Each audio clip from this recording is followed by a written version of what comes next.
Y'all, it has been a good little minute since I have posted a vlog or video or anything like that, and I apologize low key, but what had happened is I had some technical difficulties with my computer. My actual computer is still down, but I have access to another computer now, so hopefully I will be able to get some editing done. It's kind of interesting because technically I have 3 different computers. One is really old. The one that I do my editing on is new old, and then the computer I'm using now is not technically mine, but there's video software. I was welcome to use it. I have it in my possession now, so I am going to do this video right quick because I honestly have been let me start here. So one thing that has happened in the last probably 3 weeks or so, I have been watching this YouTuber named Bendy Mark, and I don't know if any of you are familiar with her, but she is a homemaker, and I find myself very obsessed with her videos.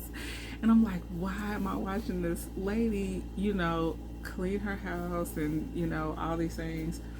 And I'm really loving the whole vibe of it. But then I thought about it. I said, I follow an Instagrammer named Mahogany Homemaker, and she just hasn't posted a lot in quite some time.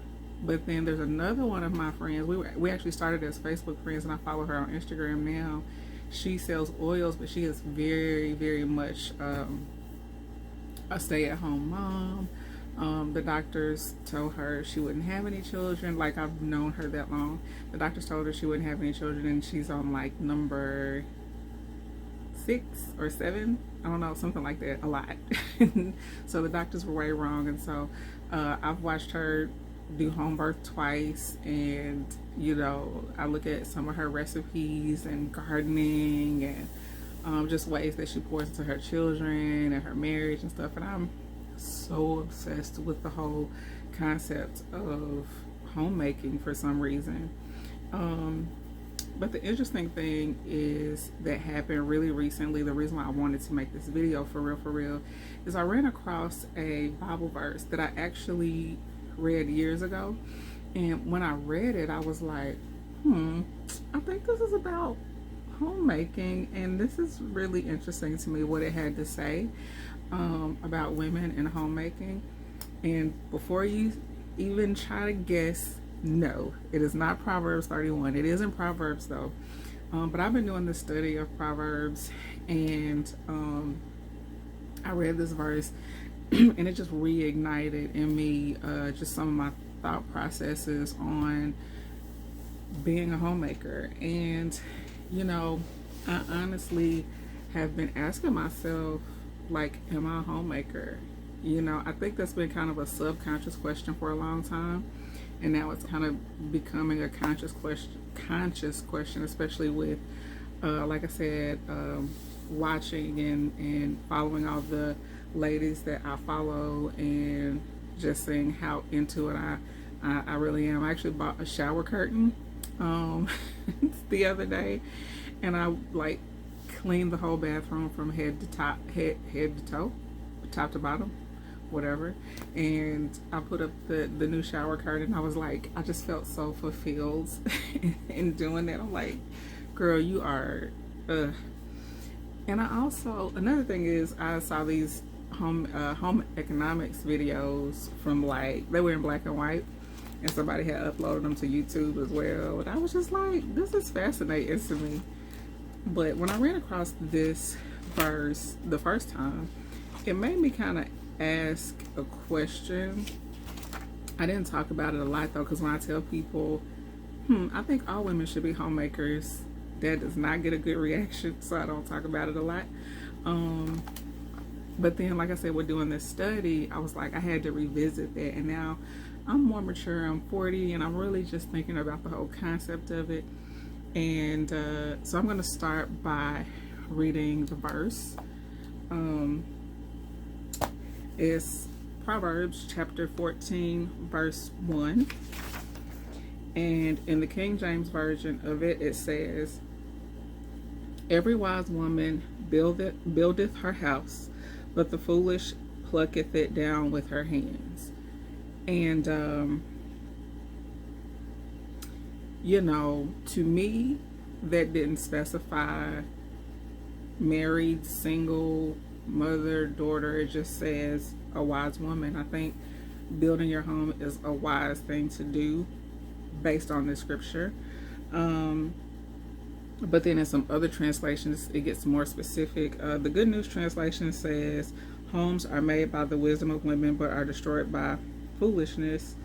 The Amplified says, "A wise woman builds her house on a foundation of godly precepts, and her household thrives, but the foolish one who lacks spiritual insight tears it down with her own hands by ignoring godly principles."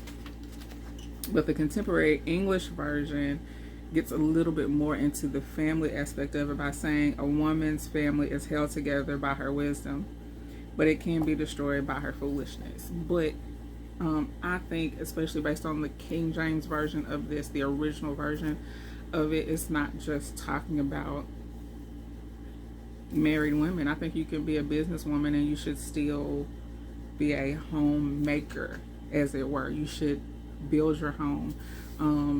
But let me just read to you the note I took on it when I first read, when I read it here a couple days ago. I said, "Because of Proverbs 14 and 1, I believe that homemaking is not something that is specific to only married women or mothers. It is something wise women do. It is foolish to do and say things that are destructive and counterproductive to your own household. Your house," this is the important part to me specifically today, "your house is the home base of your life. Make it conducive to living a peaceful, happy, fruitful, and secure life." And so to me, I think it's important for any woman to, first of all, I will say this, I feel like we're more inclined to do those things anyway. Typically, not always, but typically you're going to see women in places like TJ Maxx and Burlington and Home Goods and even furniture stores and stuff like that. I've even noticed a lot of times in Lowe's, I see women getting, the detailed things to make their household a nice environment. I think we're more inclined to that because that's something God has gifted us to do, and I don't think that you have to have a ring on your finger to appreciate the beauty of a home that is ran well.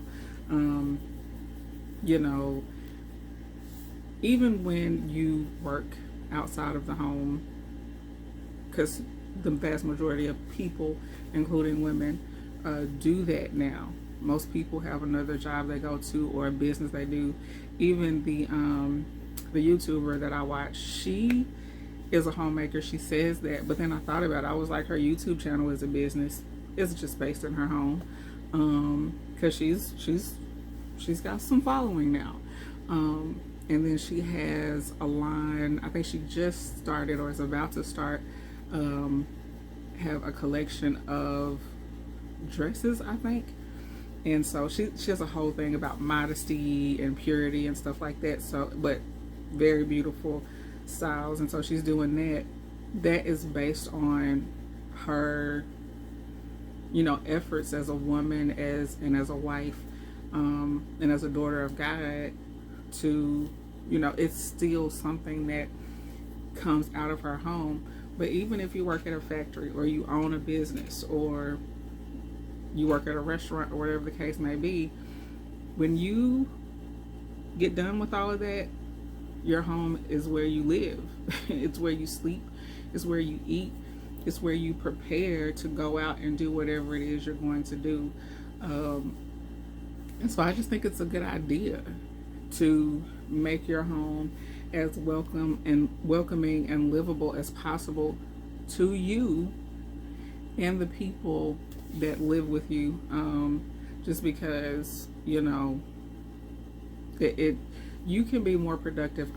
I was so blessed. My aunt came and helped me organize my room, and you know, I say all the time, I'm a creative person. I always have stuff all over the place. If you saw my room now, you'd be like, Felicia, what are you talking about? You have stuff all over the place. But now I know where things are because it is more organized. So when I want to paint, I can go straight to my paint.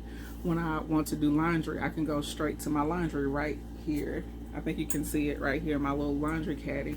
When I want to record, I have this space available because of the organization we did. And when I get ready to edit, I can go over to my desk.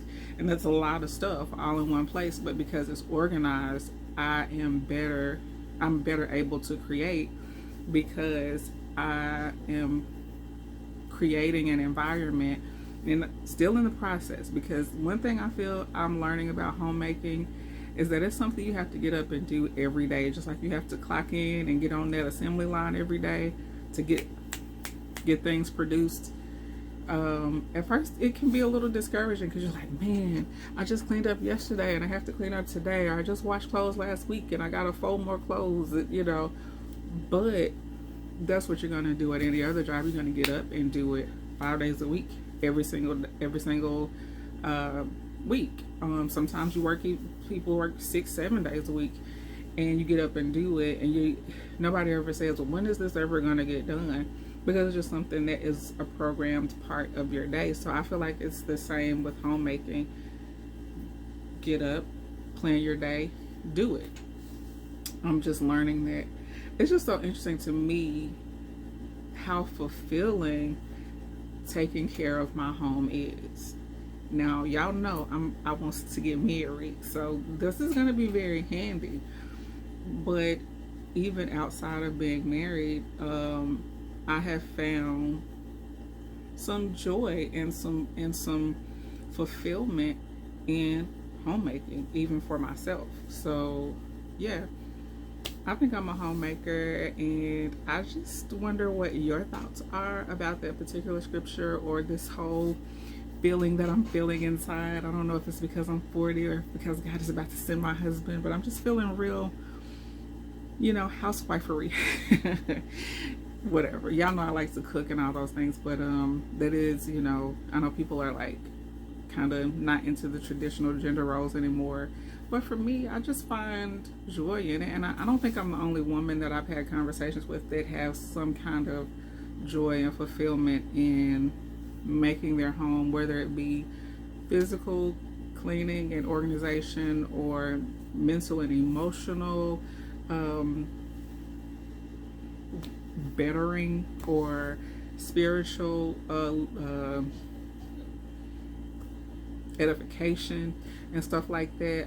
I feel like it's something that we're kind of inclined to do. So y'all let me know what y'all think about that and how y'all feel about me being a homemaker already. I don't